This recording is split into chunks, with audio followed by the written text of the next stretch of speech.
Now look at verse 14. And God and the Lord repented of the evil which he thought to do unto his people. He turned and didn't do it because he was in covenant. Now I want to bring up something interesting to you tonight that you can just chew on this a while. Do you suppose that God was so angry that he'd forgotten covenant? I don't think so. Because the Bible said God never forgets anything. Bible says that God even knows every thought that you think, and he has it filed away. Now that just scares the living daylights out of you, doesn't it? I mean, some of you just closed your eyes and said, oh, I got to see if I can shut that thought off. Hello? I don't think God forgot that he was in covenant with Abraham, Isaac, and Israel. But he was fed up with that bunch of knotheads. I believe he wanted to know if Moses remembered the covenant. What kind of a leader did he have in Moses?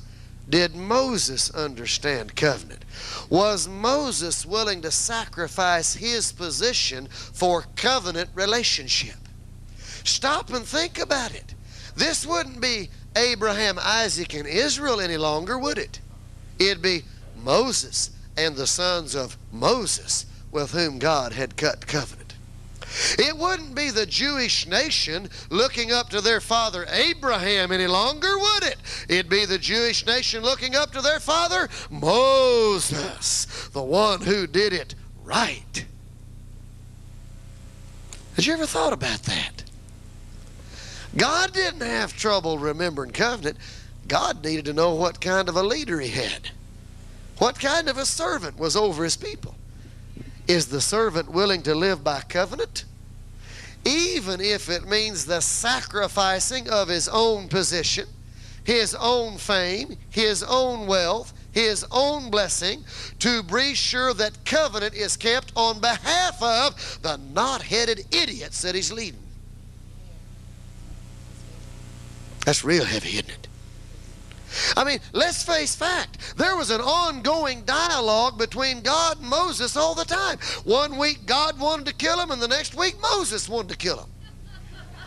I mean, this goes on like this throughout the whole book of Exodus. I mean, there's one week God said, Moses, move over, I'm going to kill him. The next week got Moses to say, God, I'm done, I'm through, kill this bunch of people, I'm out of here.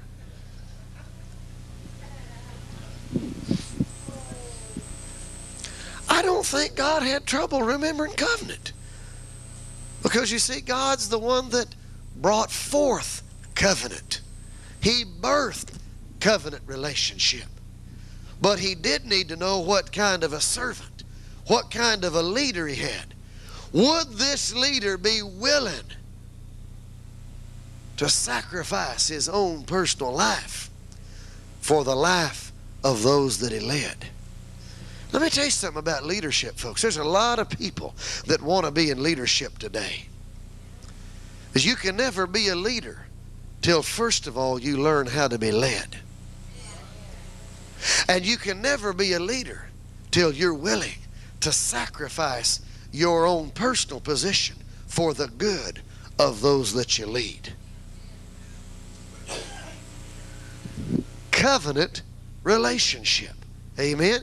Well, let's look at a couple more examples of covenant relationship, even when it didn't feel good. Look over here at 1 Samuel chapter 18. Now we're going to move this covenant relationship thing from relationship between God and man to relationship between man and man.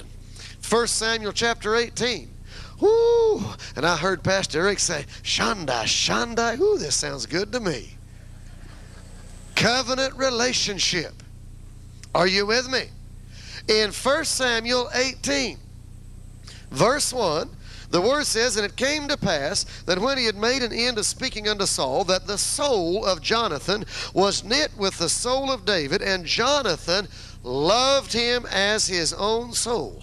Saul took him that day and would let him go no more home to his father's house. Then Jonathan and David made a covenant because he loved him as his own soul. Why did Jonathan cut covenant with David? Out of love. There was no other reason. I mean, it couldn't be for business reasons, because Jonathan was the king's son and David was a lowly little shepherd boy. It couldn't be for protection, because Jonathan had the armies of the kingdom at his disposal and David had a slingshot. Of course, he was pretty good with it. Are you with me? Let's go on about this covenant talk. Verse 4. And Jonathan stripped himself of the robe that was upon him and gave it to David. Is that some of that covenant talk? Exchange of garments? And his garments, even to his sword, and to his bow, and to his girdle. Looky there, they're exchanging weapons now, aren't they? They're making a blood covenant one with another, a solemn binding agreement between two men who love each other, a solemn binding agreement, a covenant that cannot be broken except by the death of the one who breaks it. Now, everything's real good right now, isn't it? Everything's hunky-dory, isn't it? I mean, everything's great in the kingdom. Jonathan loves David. Saul loves David. Everybody's one big happy family. But David makes a mistake. He does his job too good. And he's returning home from battle one day, and the people of the village are singing, Saul has slain his thousands, David has slain his 10,000s. And Saul heard it. Now Saul's ticked off, and he wants to kill David. Now, when we talk about blood covenant in the exchange of weapons says, I will protect you and defend you even to the death. Isn't that what it meant? And when Jonathan and David cut covenant, Jonathan gave David his weapons, saying in that covenant agreement, I will defend you, David, even to the death. Now, folks, this is covenant agreement being put to the test. Because all of a sudden, Jonathan's father, who is also the king, the ruler of the land, hates David and wants him killed. To the point that as we read in chapters 18, 19, and 20, David is there at supper, and he's so angry at him, Saul's so angry, he grabs his javelin, shoo, tries to stick him to the wall. And David gets out of there. As we study these chapters, we find that Jonathan comes to the aid, the protection of David, and says, look, let me talk to Dad. Let's see if I can work this thing out. And we know it didn't happen, did it? In fact, in chapters 19 and 20, Saul got so mad at Jonathan that basically he disowned him in front of the leaders of the land, cursed him in front of all the leaders of the people, and threw a javelin at his own son, tried to stick him to the wall. Well, I mean, Saul was a real toad sticker, wasn't he? He just had a penchant for that thing. And Jonathan said to his father, I don't care what you're commanding me to do. I don't care what you're demanding of me. I am in blood covenant with David. I will not betray him. Jonathan had to stand up to his own father because of blood covenant. Jonathan had to disobey the king because of blood covenant. Now I want you to think about that a little bit. That didn't feel real good, did it? I mean, it's just not smart to make Dad angry at you. And it's even dumber when your father is the king. I mean, he's double mad at you now. You've disobeyed him as his father, now you've disobeyed him as your king. But Jonathan had covenant. He had to honor that covenant, even when it might have cost him his own life. Even when he was degraded in the eyes of the people. Even when he could not partake of the feasts of the land because of the covenant that he had with David. This covenant talks serious stuff, isn't it? I said this covenant talks serious stuff, isn't it? They made a blood covenant at a time when everything seemed rosy. Folks, I want to share something with you tonight. When you cut covenant, everything looks good. But that covenant is going to face a test.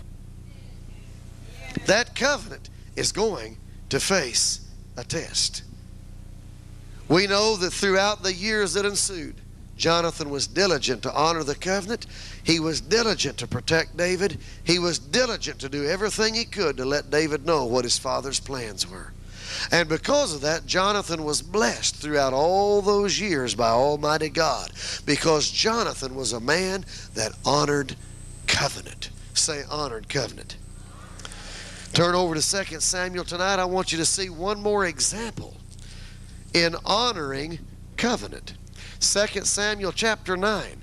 Because, folks, sometimes we as human beings, we as Christians have a tendency not to understand covenant and live in covenant. We have a tendency to be like Mephibosheth.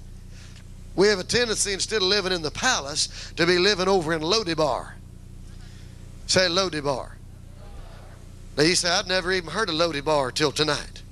Well, now, Lodibar would be like maybe Luckenbach, Texas. Little old place, barely a wide spot in the road. Half a dozen people live there. Population of the armadillos is greater than the population of the people. We had a place like that up in Oklahoma where we grew up. It was called Slap Out. Slap Out, Oklahoma. Population was 12 people when all the kids were still living at home. I guess they called it Slap Out because they figured if God ever slapped it, they'd wipe it out. I mean, if you went through Slap Out just observing the speed limit and blinked when you went through, you didn't know you'd been there. And that's what Lodibar's like. It's a little old bitty place in the backside of the desert. Nobody knows much about it. Hardly anybody lives there. I mean, there's no reason to live in that place. That's kind of like Slap Out, isn't it? I always wondered why anybody would live at Slap Out. Chapter 9 of 2 Samuel verse 1. And David said, is there yet any that is left of the house of Saul, that I may show him kindness for Jonathan's sake? Wait a minute, what's transpired now? Well, what's transpired is King Saul has been killed in battle. David is now the king. He's on the throne. He's ruling and reigning over all the kingdom of Israel. And the first thing he wants to honor is blood covenant with Jonathan. A solemn binding agreement that he and Jonathan had made. You said, but Jonathan died in the battle too. Yeah, but blood covenant goes on to the children and the grandchildren and the great-grandchildren and the great-great-grandchildren. David knew Jonathan was dead. He knew his blood covenant partner was dead, but he was looking for Jonathan's children. He said, is there any left of the house of Saul? Now, if there's anybody that had a reason to hate Saul, it'd be David, wouldn't it? I mean, Saul made him live in the rocks and the hills, on the run. Saul's always trying to kill him. Saul was out for his hide. He spent 15 years on the run, living in the rocks and the hills because Saul hated him, was trying to kill him. And yet, when he takes over as king, the first thing he remembers is blood covenant. Say blood covenant. Verse 2. And there was of the house of Saul a servant whose name was Ziba. And when they had called him unto David, the king said unto him, art thou Ziba? And he said, thy servant is he. And the king said, is there not yet any of the house of Saul, that I may show kindness of God unto him?